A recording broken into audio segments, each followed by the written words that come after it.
तर हायकोर्टासमोर आंदोलकांची गर्दी झाली आहे। पोलीस समजूत काढतायत आणि या आंदोलकांना आझाद मैदानामध्ये जा असं आवाहन करतायत। हायकोर्टासमोर आंदोलकांची गर्दी झाली आहे। पोलीस सध्या या आंदोलकांची समजूत काढत आहेत। तर आपण पाहतोय हायकोर्टासमोर आंदोलकांची गर्दी झालेली आहे आणि पोलीस सध्या समजूत काढत असल्याचं या दरम्यान कोर्टात म्हटलेलं आहे। सदावर्ते हे युक्तिवाद करतायत। अंतरवालीमध्ये महिला पोलिसाला मारहाण झाली असल्याचं सुप्रिया सुळे यांची गाडी अडवण्यात आली होती आणि बॉटल फेकण्यात आल्या होत्या अशी माहिती सदावर्ते यांच्याकडून कोर्टासमोर देण्यात आली आहे। काल सुप्रिया सुळे यांची गाडी अडवण्यात आली, पाण्याच्या बॉटल भिरकावण्यात आल्या, महिला पत्रकारांची छेड काढण्यात आली अशी माहिती सदावर्ते यांच्याकडून कोर्टामध्ये देण्यात आली आहे। तर हायकोर्टासमोर आंदोलकांची गर्दी झाली आहे। पोलीस या आंदोलकांची समजूत काढतायत। जरांगे यांच्या आंदोलनाविरोधामध्ये हायकोर्टामध्ये सुनावणी सुरू आहे। पवार आणि ठाकरेंचे लोक अन्नधान्य पुरवतात असा युक्तिवाद इथे ॲडव्होकेट सदावर्ते यांनी केलाय। अंतरवालीमध्ये महिला पोलिसांना मारहाण झाली असल्याचं देखील सदावर्तेंनी या युक्तिवादादरम्यान सांगितलंय। आंदोलनामध्ये थेट राजकीय हस्तक्षेप आहे असं देखील ॲडव्होकेट सदावर्ते यांनी म्हटलंय। तर सेंट जॉर्ज आणि जीटी हॉस्पिटल कामा हॉस्पिटल समोर सुद्धा गर्दी झाली असल्याचं सदावर्तेंनी या क्षणाला कोर्टात सांगितलेलं आहे। हायकोर्टाबाहेर सुद्धा गर्दी झालेली आहे, शिवाय काही रुग्णालयांबाहेर सुद्धा गर्दी असल्याचं सदावर्तेंनी सांगितलंय। सीएसएमटी परिसरामध्ये 4 रुग्णालये आहेत आणि या रुग्णालयांच्या परिसरामध्ये देखील गर्दी झालेली आहे आणि याचा त्रास होत असल्याचं सदावर्ते यांनी कोर्टामध्ये सांगितलेलं आहे।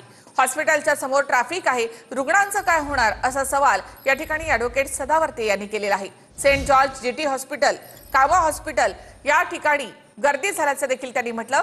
काल खासदार सुप्रिया सुळे यांची गाडी अडवण्यात आली, बॉटल फेकण्यात आली असं देखील सदावर्ते यांनी युक्तिवाद करताना म्हटलेलं आहे।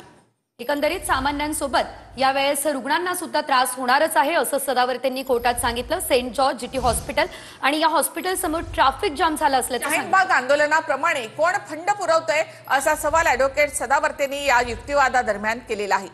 त्यांनी यामध्ये राजकीय हस्तक्षेपाचा देखील आरोप केलाय। शाहीनबाग आंदोलनाप्रमाणे कोण फंड पुरवतोय असा सवाल ॲडव्होकेट सदावर्ते यांनी कोर्टाला केलेला आणि या संदर्भात चौकशी व्हायला हवी असं देखील सदावर्ते म्हणताय। राजकीय हस्तक्षेप आहे, ठाकरे आणि पवारांचे कार्यकर्ते या ठिकाणी संपूर्ण फंड पुरवत असल्याचा आरोप त्यांनी केलेला आणि याची चौकशी व्हायला हवी असं सदावर्ते कोर्टात म्हणालेले आहेत। तर शाहीनबाग प्रमाणे कोण फंड पुरवत आहे याची चौकशी व्हायला हवी असा युक्तिवाद ॲडव्होकेट सदावर्ते यांनी केलाय।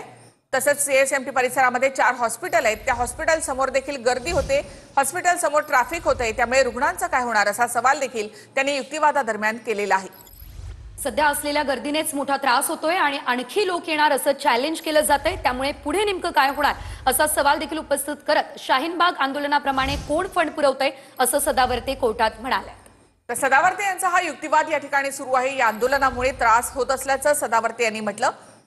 तसंच याला जे फंडिंग केलं जातं याची चौकशी झाली पाहिजे असं सदावर्ते यांनी म्हटलेलं आहे। सेंट जॉर्ज जीटी हॉस्पिटल कामा हॉस्पिटल यासमोर गर्दी जमते असं सदावर्ते यांनी म्हटलं।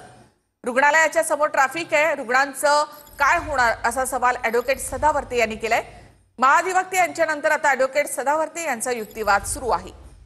एकंदरीत आपण जर बघितलं तर निम्म्याहून जास्त पोलीस फोर्स या आंदोलनामध्ये व्यस्त झालेली आहे। सामान्यांना सुद्धा त्रास होतोय आणि या संदर्भातच सुरू असलेली ही सुनावणी, त्या संदर्भातले सर्व मोठे अपडेट्स आपण पाहतोय। शाहीनबाग आंदोलनाप्रमाणे कोण फंड पुरवतंय असं सदावर्तेंनी या दरम्यान कोर्टात हा सवाल उपस्थित केला आणि या संदर्भात सविस्तर चौकशी व्हावी असं सुद्धा सदावर्ते म्हणाले। शाहीनबाग आंदोलनाप्रमाणे कोण फंड पुरवतोय असा सवाल यामध्ये सदावर्ते यांनी केला, याची चौकशी व्हायला हवी असं देखील त्यांनी म्हटलं। हस्तक्षेप अर्ज दाखल न करता बोलणाऱ्या आंदोलकांना कोर्टानं थांबवलेलं आहे। हस्तक्षेप अर्ज दाखल न करता बोलणाऱ्या आंदोलकांना कोर्टानं थांबवलं आणि आधी अर्ज करा आणि मग बोला असं सांगितलेलं आहे। या ठिकाणी सुरू असलेला हा युक्तिवाद मात्र हस्तक्षेप अर्ज दाखल न करता बोलू दिलं जात नाहीये। आपण पाहतो या ठिकाणी हस्तक्षेप अर्ज दाखल न करता बोलणाऱ्या आंदोलकाला आता कोर्टानं थांबवलेलं आहे। आधी अर्ज करा आणि मग असे कसे मध्ये उभे राहून बोलू शकता असा सवाल यामध्ये हायकोर्टानं केलेला आहे। कोर्टाच्या बाहेर सुद्धा मोठ्या प्रमाणात गर्दी झाली असल्याचं पाहायला मिळत आहे, मात्र हस्तक्षेप अर्ज दाखल न करता बोलू दिलं जात नाहीये। न्यायाधीश संतापल्यात, आधी अर्ज करा आणि मगच बोला असं न्यायाधीशांनी म्हटलंय। तर हस्तक्षेप अर्ज दाखल न करता बोलणाऱ्या आंदोलकाला कोर्टानं थांबवलेला आहे।